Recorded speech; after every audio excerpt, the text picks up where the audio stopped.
Bom,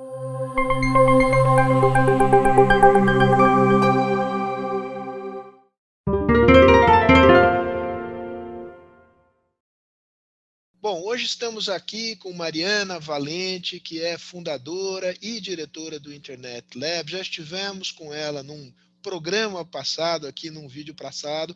Esse é o quarto e último episódio da série Regulação da Internet. Mariana, vamos começar puxando esse fio da meada. O que aconteceu com o modelo de negócio do jornalismo decorrente da expansão das plataformas? Por que isso se tornou um grande problema para a sustentação do jornalismo? Teve uma migração grande com o modelo digital dos gastos com publicidade de mídias, vamos dizer, tradicionais para as plataformas digitais. Isso é super evidente quando a gente olha até para os gastos do governo brasileiro com publicidade. Você vai vendo ao longo dos anos como vai aumentando a fatia que é direcionada para as plataformas. E tem uma razão para isso, né? Algumas, na verdade. Uma delas é que está todo mundo num espaço só, inclusive por causa da concentração dessas plataformas, mas outra tem a ver com a efetividade desse tipo de publicidade, que é a publicidade comportamental, que utiliza dados para direcionar a publicidade para pessoas que, em tese, vão gerar um efeito mais positivo ali para o anunciante, né? Você consegue direcionar uma publicidade bem especificamente para alguém que tem determinados interesses, que teve um determinado comportamento na internet. Então, teve uma migração desses recursos. E teve também uma mudança de hábitos de consumo, de dietas de mídia mesmo. As pessoas cada vez menos comprando jornais impressos e cada vez mais consumindo esses jornais online. É uma experiência diferente, é um anunciante diferente. O anunciante que colocava o dinheiro dele ali no jornal impresso e agora vai começar a colocar no online, pode escolher colocar ou na plataforma ou no jornal online. Então, você tem uma mudança muito grande causada por essa mudança tecnológica que, de fato, está gerando um problema de financiamento para os jornais. Como é que os jornais têm reagido a esse ambiente desfavorável, Mariana?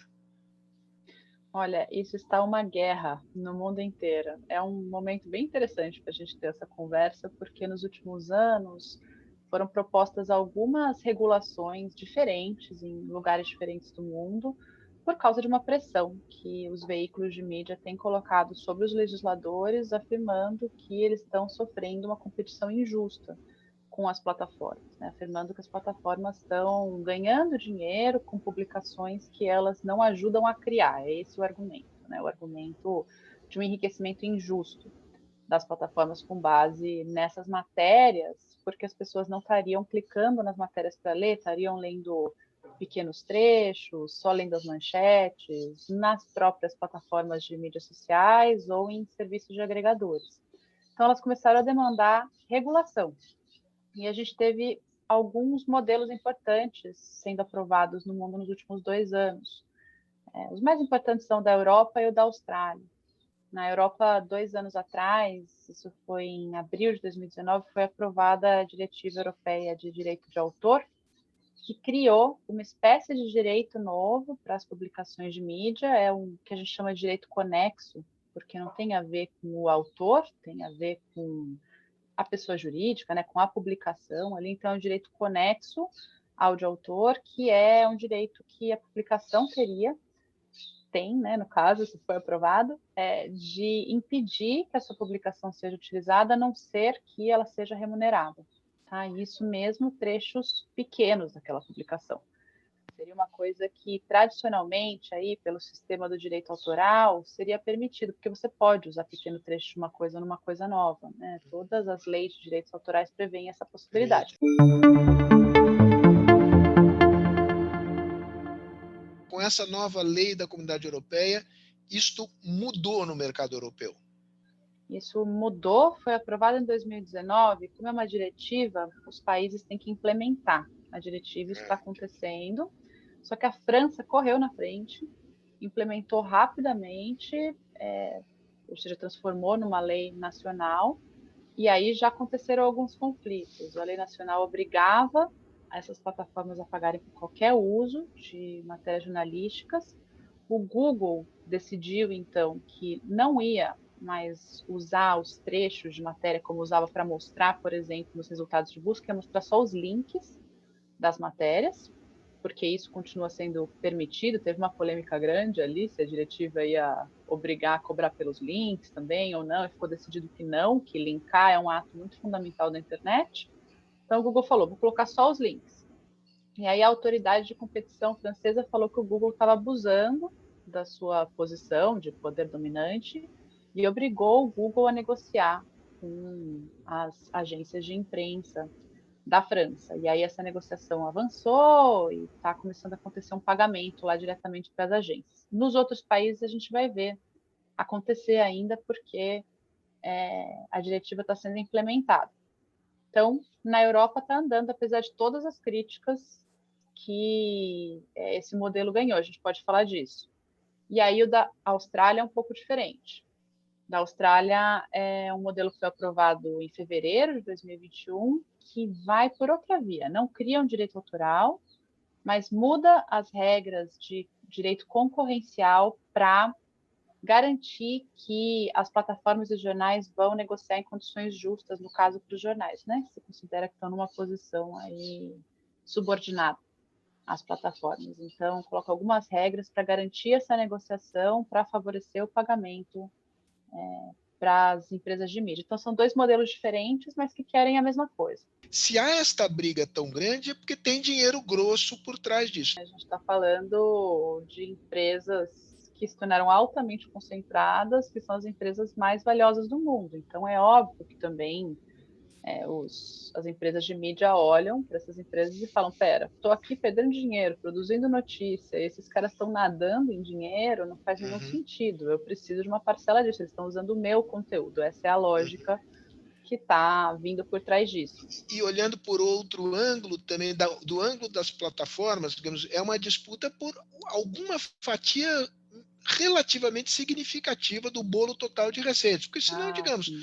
dá lá uns caraminguás para os jornais e não precisa brigar. Né? Se eles brigam, é porque, digamos, isso de fato tem interesse para a lucratividade das grandes plataformas. Né?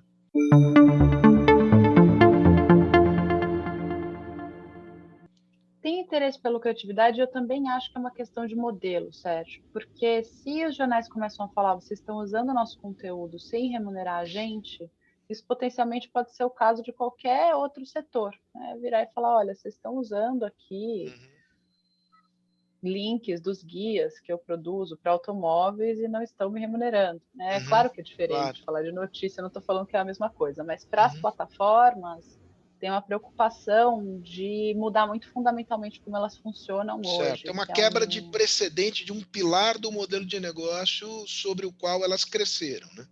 gigante. E a questão não é nem só o remunerar, mas na medida que você torna ilícito ter um conteúdo jornalístico ali na plataforma delas que não esteja licenciado, elas também vão ter que ter um trabalho de licenciar tudo. Porque pode aparecer alguém em algum momento processando a plataforma, falando, oh, você usou por todo esse tempo o meu conteúdo anteriormente, e isso vai dar um custo que não dá para prever de antemão, porque é um processo. Então, é mais do que quanto elas têm que pagar, que Entendi. sim, seria significativo, é quebrar o modelo sobre o qual elas E uma funcionam. incerteza sobre o modelo de negócio, sobre o fluxo futuro de receita, né? E aí, quando a gente estava falando de quais eram as críticas a esse modelo, muitos acadêmicos europeus criticaram essa solução de criar um direito novo para essas publicações, porque é uma coisa um pouco torta. É bem deselegante, eu diria assim, como solução, porque você tem um problema que é estrutural e você tenta resolver com um puxadinho. Você cria um direito sobre as publicações. Você elimina uma coisa super importante do campo do direito autoral, que é essa possibilidade de você usar pequenos trechos de coisas em coisas novas.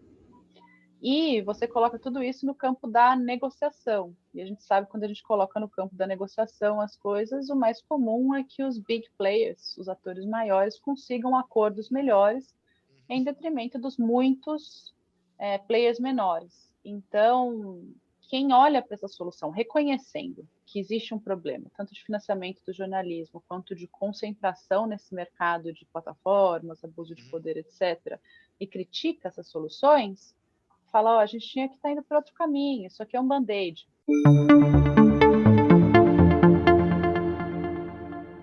Você tem concentração no mercado de plataformas, mas esses acertos entre os cachorros grandes de um lado e de outro promovem também uma concentração do lado das empresas de mídia, né? Só os grandes sobrevivem. E só para dialogar com uma coisa que você falou, na Austrália só teve uma pacificação da crise toda quando o Murdoch fez um acordo com o Facebook, Google, e aí as coisas ficaram relativamente pacificadas. É quem consegue fazer mais barulho e no fim consegue um acordo melhor para si. Uhum. Tem gente olhando para isso falando, vamos por outro lugar. Eu acho bem interessante a forma como a organização, tem uma organização norte-americana chamada Public Knowledge, conhecimento público, eles estão olhando para isso e tentando dar outros caminhos. Então, primeiro, reconhecendo, tem um problema aqui, a gente tem um problema de dominância das plataformas e a gente tem um problema de ser tão dominante por vários motivos que toda a grana publicitária está indo para esses atores. E a gente precisa atacar os motivos pelos quais as plataformas se tornaram tão dominantes. E aí eles vão olhar para várias coisas. Uma das coisas que está em jogo no mundo agora é uma rediscussão do direito concorrencial, o antitruste, porque isso está virando um consenso praticamente no mundo que o antitruste não está conseguindo dar conta dos problemas de concentração no mercado digital porque os instrumentos não foram pensados para isso.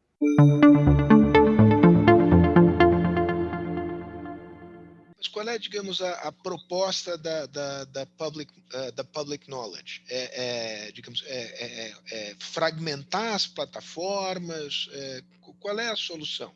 Ela pensa em diminuir esse poder de dominância das plataformas, não necessariamente pela fragmentação no sentido tradicional, mas pela imposição de algumas regras, tá? Para você ter um órgão regulador especializado que consiga fiscalizar isso também, porque não é simples, você tem que ter um conhecimento super profundo de mercado digital para entender o que está acontecendo ali, mas que imponha, por exemplo, regras de dados pessoais, tá? Que é bem diferente, né? Nos Estados Unidos daqui, aqui a gente vai ter a Autoridade Nacional de Proteção de Dados que poderia ter essa função, mas na medida que você tem mais regras de proteção de dados, você limita um pouco a possibilidade de exploração de dados pessoais e o acúmulo de dados pessoais que está gerando essa concentração. Mas também interoperabilidade, a garantia de que uma plataforma converse com outra e que um consumidor de uma plataforma possa mudar para outra sem ter tantas perdas. Então, se eu pudesse estar, por exemplo, do Telegram conversando com alguém do WhatsApp, talvez eu não precisasse estar no WhatsApp. Isso parece super distante hoje, mas não é impossível. Em muitos mercados teve obrigações de interoperabilidade, né? Pareceu distante a relação entre, digamos, essa reforma do antitrust e o problema do jornalismo. Né? É claro que você, digamos, nivela um pouquinho, diminui um pouco a simetria de poder na hora que você cria uns constrangimentos aí para esses imensos gigantes da tecnologia. Mas como é que isso bate ali no jornalismo? Porque uma coisa do pouco que eu sei sobre esse assunto, é que os grandes órgãos de imprensa, sobretudo o mundo anglo-saxão, se viraram diante do desafio da internet. Foram para o modelo de assinatura global, porque eles publicam em inglês, entraram no mercado chinês, que é gigante, e eles conseguem se virar. Mas você tem um monte de jornais, médios e pequenos, que exerciam um papel importante de informação, de transparência, manter governos mais ou menos sob fiscalização em diversos locais, estados dos Estados Unidos, por exemplo. Esses todos foram para o vinagre. Como é que você resolve esse problema de que a paisagem do jornalismo ficou uma paisagem muito mais árida e muito mais concentrada?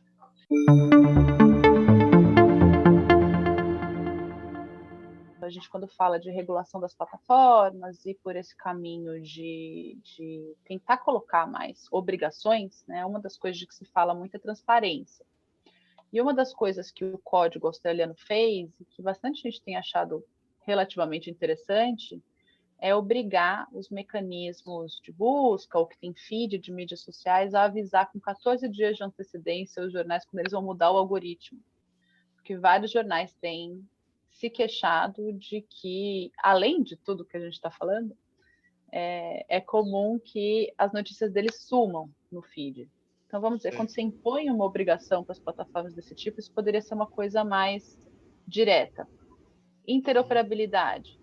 Se eu tenho um jornal e eu estou usando ali minha página de uma rede social para divulgar aquele jornal, se eu tivesse um custo muito baixo de ir para outra rede social, isso também poderia gerar uma competição entre elas, também em relação a essas mídias que estão divulgando ali. Porque hoje sair de uma mídia dominante é muito custoso para um jornal que não tem o tamanho do New York Times. Eu tenho, por exemplo, um jornal do interior de um estado brasileiro e eu tenho um público formado ali no Facebook em torno da minha página, tá?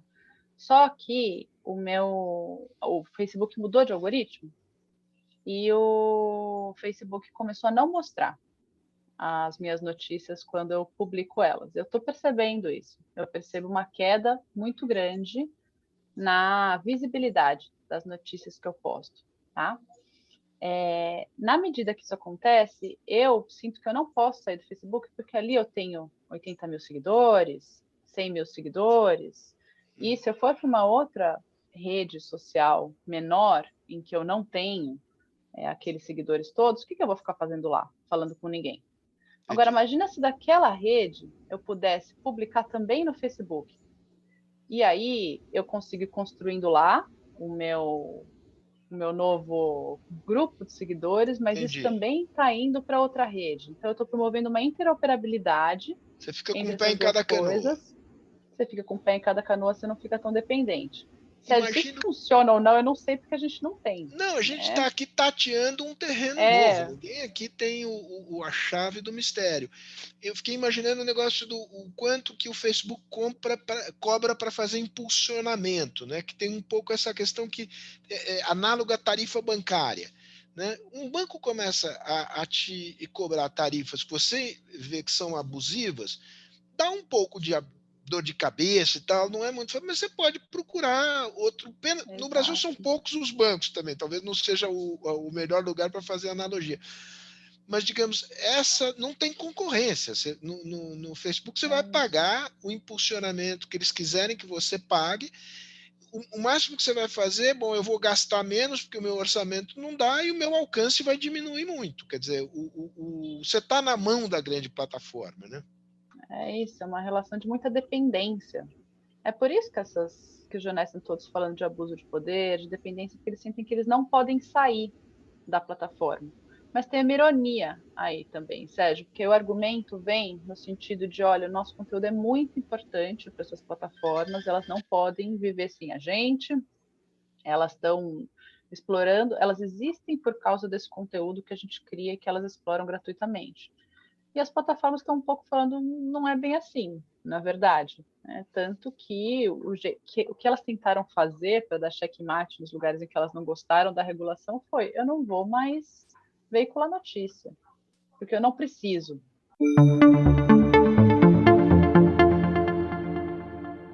Salvo engano, a Federação dos Jornais aqui no Brasil fez uma proposta que, no fundo, é de taxação das grandes plataformas para constituir um fundo público, digamos, de financiamento ao jornalismo.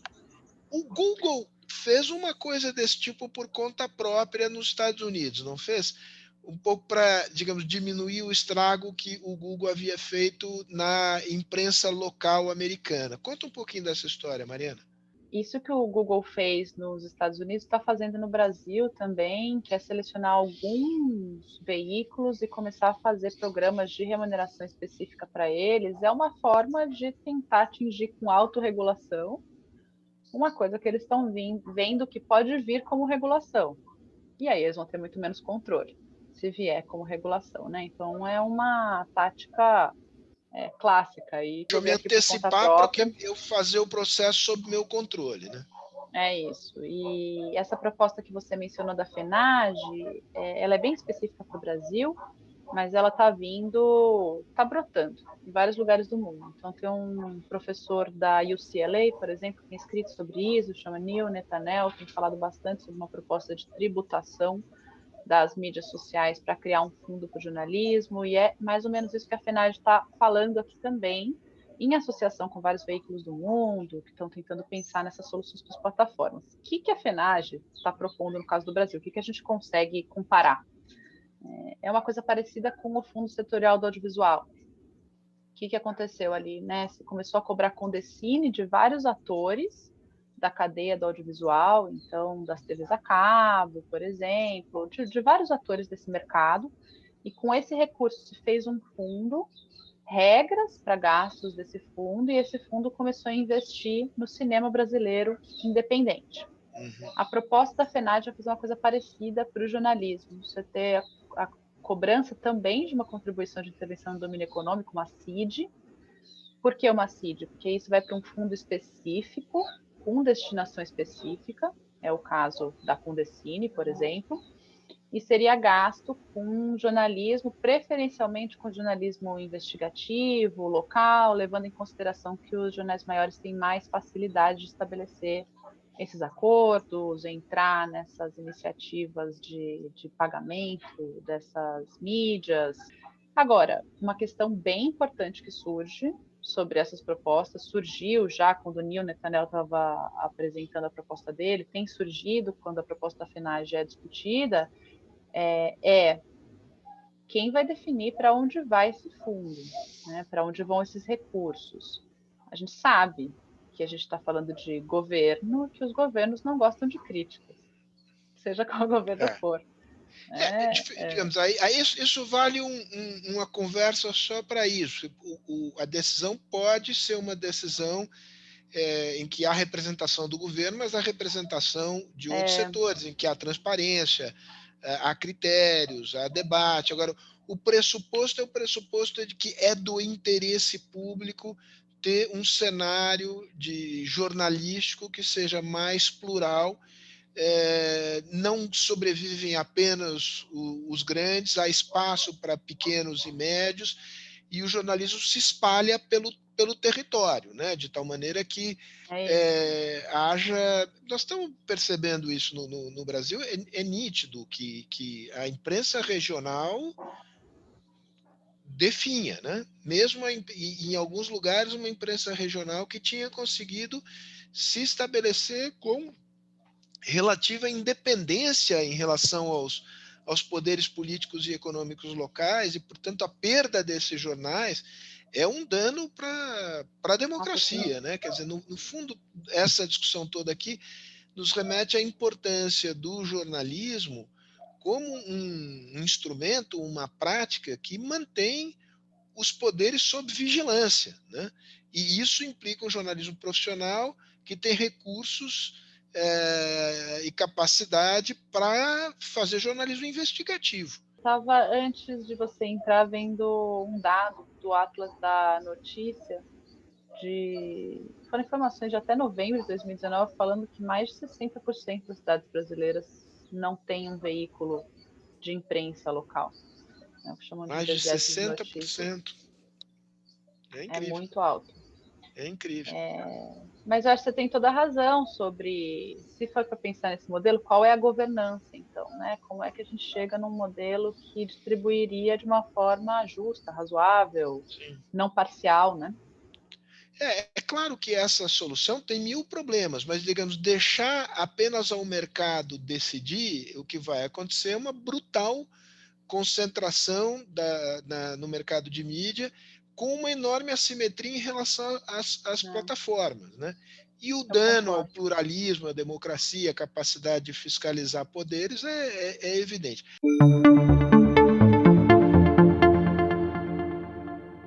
Tem uma crise dos leitores também, né? Quer dizer, a crise dos jornais não decorre apenas das grandes plataformas. As pessoas leem menos. As pessoas se satisfazem em ler a manchete e 2 linhazinhas, né? Então, os jornais têm esse desafio de capturar leitores que estejam dispostos a pagar, gastar seu tempo para ler matérias que são mais extensas e profundas, né? Tô dizendo coisa com coisa ou não?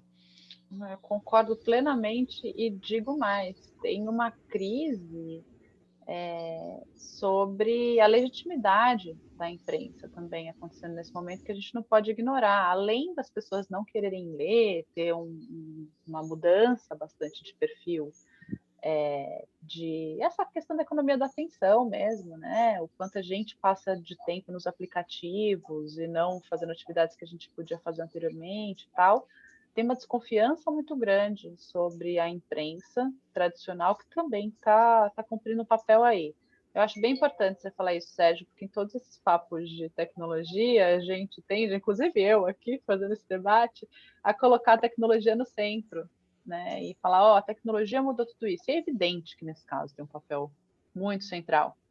Mas o que está em volta, né, na cultura também, Isso. que está gerando um impacto nisso? Isso acho que é uma coisa que a gente tem que discutir mesmo, que É, não vai se tem, resolver pela regulação de plataformas, né? exatamente. É um tema da cultura contemporânea, em que você tem, de um lado, um público menos disposto a gastar tempo com leituras mais profundas e mais extensas, e mais propenso a acreditar em informações que são transmitidas ou retransmitidas por quem não tem as credenciais. Então, ele é um mercado que se aviltou muito, ele se deteriorou muito, né? E claro que você pode, tem questões que são regulatórias, a gente passou por elas aqui, mas há questões culturais, nós não vamos conseguir tratar delas hoje, fica para um próximo papo, Mariana. Mas olha, brigadíssimo. Com isso a gente fecha a nossa série. Eu espero que seja a primeira de outras que a gente faça com você, com o Chico, com o Internet Lab. Obrigadíssimo. Eu espero também. Obrigada, Sérgio.